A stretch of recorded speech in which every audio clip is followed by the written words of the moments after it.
आपकी आस्था का सम्मान भी है। कांग्रेस ने 65 वर्षों तक शासन किया ना, किया है ना कांग्रेस ने 65 वर्षों तक देश में शासन। अयोध्या में राम मंदिर का निर्माण क्यों नहीं कर पाए? क्या कांग्रेस अयोध्या में राम मंदिर का निर्माण कर सकती थी क्या?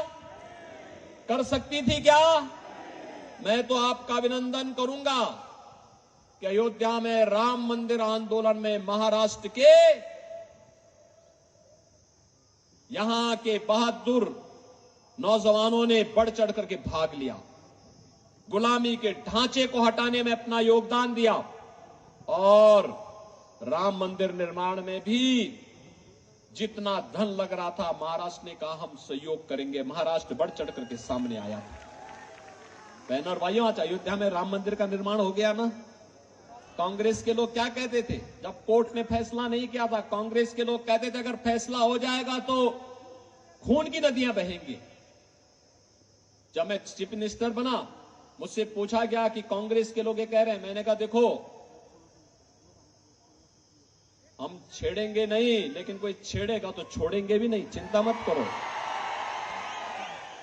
अयोध्या में राम मंदिर भी बनेगा और हमने कहा न्यायालय का फैसला आएगा उसका अक्षरशः पालन भी करेंगे।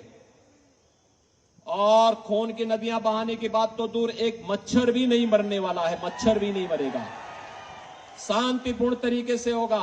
और बहनों और भाइयों, आप देख रहे होंगे अयोध्या में, अब तो आप अयोध्या जाएंगे आपको लगेगा ही नहीं, आपको लगेगा कि जैसे भगवान राम के समय की अयोध्या फिर से स्थापित हो गई। पूरा नई अयोध्या बना दी गई। अयोध्या में आपने 22 जनवरी को प्रधानमंत्री जी के इस कार्यक्रम को देखा होगा। मोदी जी के नेतृत्व में कैसे अयोध्या में रामलला का प्राण प्रतिष्ठा का समारोह संपन्न हुआ। कांग्रेस के लोग तो एक भी प्रधानमंत्री अयोध्या नहीं गए। डर लगता था अयोध्या जाने में, कहीं वोट बैंक न खिसक जाए। यानी देश की कीमत पर वोट बैंक, भारत की आस्था की कीमत पर वोट बैंक, और ये लोग लगातार आपकी आस्था के साथ खिलवाड़ कर रहे थे। आज मैं कांग्रेस के और इंडी गठबंधन के घोषणा पत्र के एक बात और आपको बताना चाहता हूं। इन्होंने अपनी घोषणा पत्र में कहा है, अपनी घोषणा पत्र में इन्होंने कहा है बहनों और भाइयों कि अगर कांग्रेस नेतृत्व की इंडी गठबंधन की सरकार बनेगी तो वह अल्पसंख्यकों को उनकी रुचि के हिसाब से खान पान की स्वतंत्रता देंगे। अब मैं पूछना चाहता हूं, ऐसी कौन सी रुचि है मुस्लिम समाज की जो हिंदुओं से अलग है? अरे रोटी वो भी खाते होंगे, चावल वो भी खाते होंगे, ढोकला वो भी खाते होंगे, सब कुछ खाते होंगे, लेकिन उनकी इससे अतिरिक्त रुचि क्या है?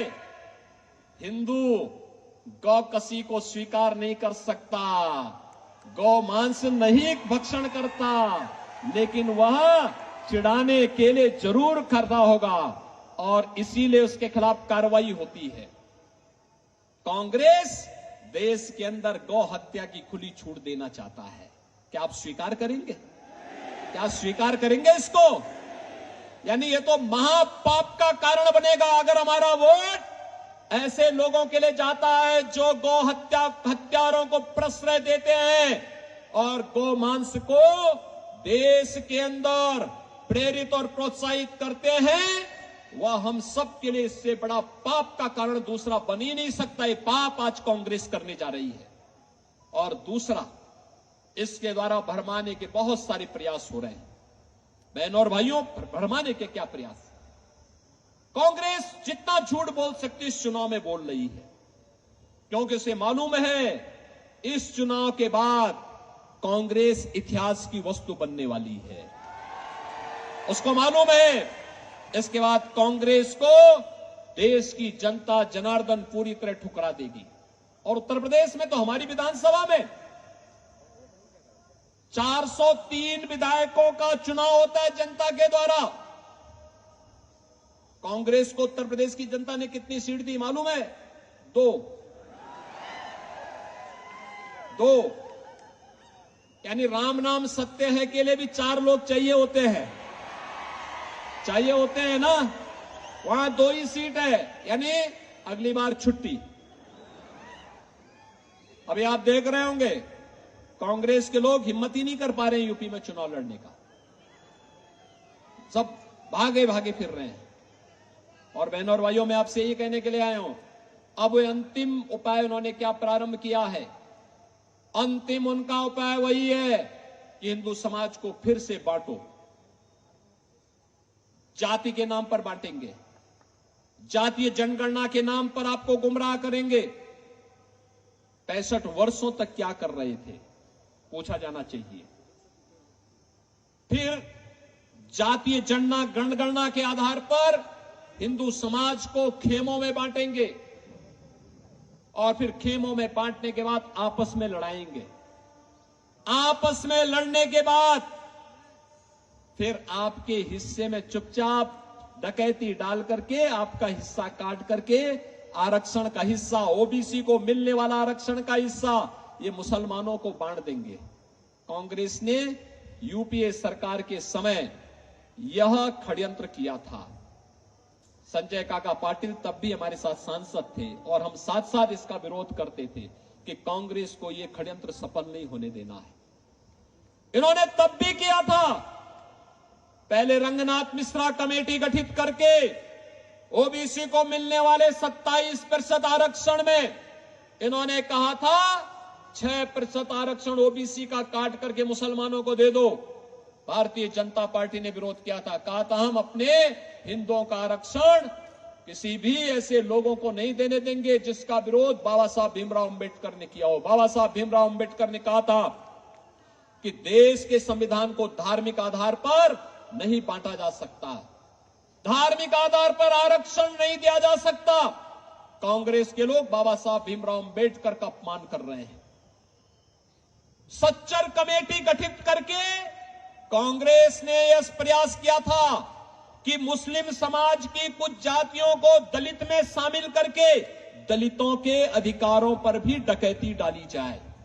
भारतीय जनता पार्टी ने तब भी विरोध किया था, कहा था ये बाबा साहब भीमराव अंबेडकर के संविधान का अपमान है और हम बाबा साहब भीमराव अंबेडकर के अपमान का कतई नहीं बर्दाश्त कर सकते। और तब जाकर के अधिकार बचा था। बहनों और भाइयों, अगर कांग्रेस फिर से सत्ता में आ गई तो यह सबसे पहले आपको बांटने का काम करेगी, फिर आपस में लड़ाएगी, फिर आपके अधिकार में डकैती डालेगी। ओबीसी को और अनुसूचित जाति और जनजाति को मिलने वाले आरक्षण पर ये डकैती डालने का काम करेगी, उसको जबरदस्ती मुसलमानों को देने का काम करेगी।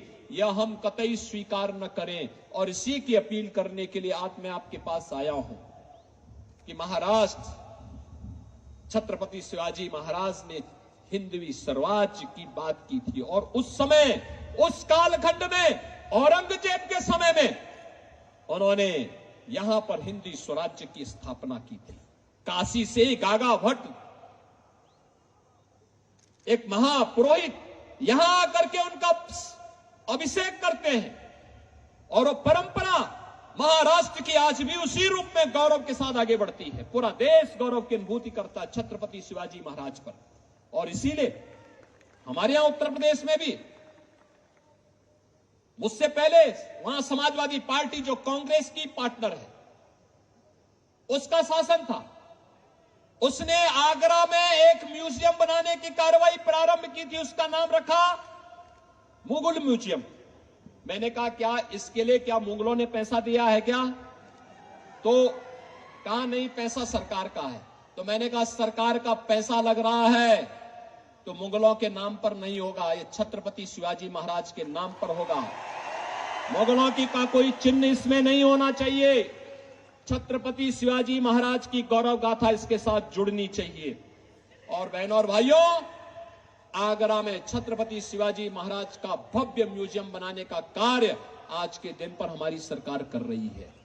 हमें प्रधानमंत्री मोदी जी ने आजादी के अमृत महोत्सव वर्ष में एक ही बात कही थी, सबसे पहले गौरव देश के अंदर जितने भी गुलामी के प्रतीक हैं इनको समाप्त करना और दूसरा विरासत पर गौरव की अनुभूति करना। छत्रपति शिवाजी महाराज, महात्मा फूले, सावित्रीबाई फूले और यहां की संतों की परंपरा, ये हमारी विरासत है। इस विरासत पर गौरव की अनुभूति हमें करनी है। कांग्रेस, आपने देखा होगा, सेम पेत्रोदा का बयान आपने पढ़ा होगा ना, क्या कहता है? हम विरासत टैक्स लगाएंगे, यानी अब हमारी विरासत हमारी और टैक्स कांग्रेस के लोग वसूली करेंगे। क्या आप छूट देंगे? क्या कांग्रेस को छूट देंगे? क्या अपनी विरासत पर, बाप दादों की कमाई पर, पूर्वजों की कमाई पर क्या कांग्रेस को लूटने की छूट देंगे? बहनों और भाइयों, यह स्वीकार नहीं होना चाहिए, कतई स्वीकार नहीं होना चाहिए। और सांगली में मैं इसलिए भी आया हूं, सांगली में बत्ती सिराला आप गए होंगे, वहां के हमारे मोहन जी भी यहां आए हैं। हमारा वहां पर वहां पे मेरा बहुत आना जाना रहा है और लोग वहां पे बहुत भीड़ होती है। मैं देखता था नाग पंचमी के दिन बहुत भीड़ होती है।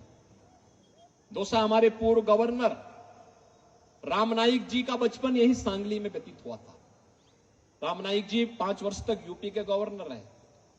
और बहनों और भाइयों, आज मैं इसीलिए आपसे अपील करने के लिए आया हूं कि मोदी जी ने आपकी आस्था का सम्मान भी किया है, सुरक्षा भी दे रही है, और अब उन्होंने कहा है कि हमें यह तीसरी पारी इसलिए चाहिए जिससे हम आत्मनिर्भर और विकसित भारत की परिकल्पना को साकार कर सकें।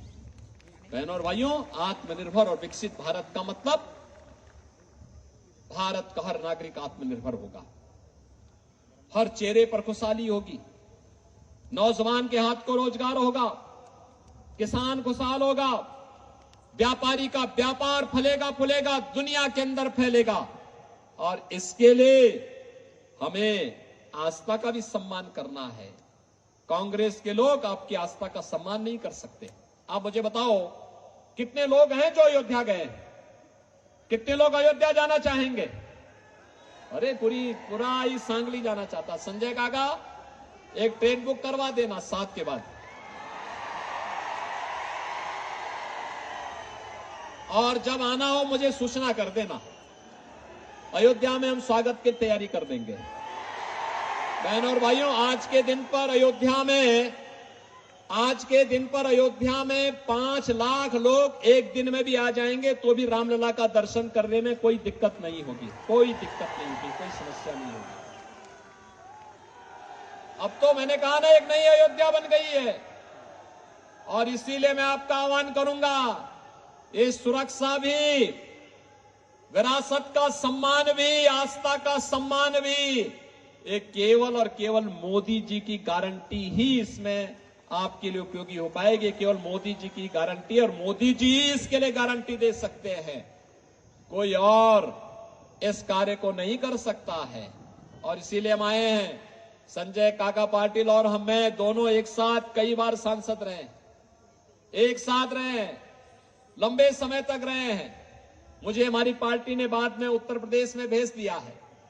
उत्तर प्रदेश में, क्योंकि ये सब बड़े बड़े कार्य जो मोदी जी के विजन के कार्य थे, उनको जमीनी धरातल पर करना था। एक तरफ राम मंदिर बनाना था और दूसरी तरफ वहां के माफियाओं को राम नाम सत्य की यात्रा पे भी भेजना था। आप देख रहे होंगे ना, यूपी में दंगा तो नहीं होता ना अब? कभी नाम सुना यूपी में दंगे का? बीजेपी के आने के पहले वहां रोज दंगे होते थे, कर्फ्यू लगता था। बहनों और भाइयों, पिछले 7 वर्ष में कोई दंगा नहीं, कोई कर्फ्यू नहीं। और इसीलिए मैं आपसे कहने के लिए आया हूं, बीजेपी इस बात की गारंटी होगी, सुरक्षा भी देगी, सम्मान भी देगी, और विकास को और रोजगार को भी तेजी के साथ आगे बढ़ाने का काम केवल बीजेपी कर पाएगी। और इसीलिए मैं आया हूं, भारतीय जनता पार्टी और एनडीए ने, जिसमें हमारे सहयोगी शिवसेना और एनसीपी, ये दोनों यहां पर दोनों के नेता भी हैं, इन सब ने संजय काका पाटिल को अपना समर्थन देकर के मोदी जी ने उन्हें अपना प्रत्याशी बनाकर के यहां भेजा है। बहनों और भाइयों, हर व्यक्ति कह रहा है कि सांगली से संजय काका पाटिल जीतेंगे। आपका आशीर्वाद है। लेकिन मैं चूंकि आया था तो मैंने कहा भी हम लोग भी चलेंगे, और मैं इसीलिए आज आपके बीच में आया हूं आपसे अपील करने के लिए कि हमें भारत को आत्मनिर्भर भारत और विकसित भारत बनाना है। इसलिए ये वही का रास्ता निकल रहा है। छत्रपति शिवाजी महाराज का हिंदवी स्वराज्य का मार्ग यही है जो मोदी जी ने आज विकसित भारत की बात की है। यही राम राज्य भी है। और बहनों और भाइयों, इसीलिए हम लोग आए हैं कि आप सबको मोदी जी का प्रतिनिधि बनना होगा, आप सबको एकनाथ शिंदे जी का प्रतिनिधि बनना होगा, आप सबको देवेंद्र फडणवीस का प्रतिनिधि बनना होगा, और आप सबको संजय काका पाटिल बनना होगा। और 7 मई को कमल चुनाव चिन्ह पर भारतीय जनता पार्टी के हमारे प्रत्याशी श्री संजय काका पाटिल को भारी बहुमत से रिकॉर्ड मतों से विजयी बना के भेजे। सांगली के विकास के लिए, महाराष्ट्र की शेष परियोजनाओं के लिए और मोदी जी के विकसित भारत की संकल्पना को आगे बढ़ाने के लिए संजय काका पाटिल सांगली में आवश्यक हैं। सहमत हैं? सभी लोग सहमत हैं? सभी लोग सहमत हैं? तो सब मेरे साथ बोलेंगे, भारत माता की, भारत माता की, भारत माता की, वंदे वंदे वंदे, जय श्री राम, जय जय श्री राम, जय जय श्री राम। धन्यवाद। महाविजय संकल्प सभा आभार व्यक्त करतील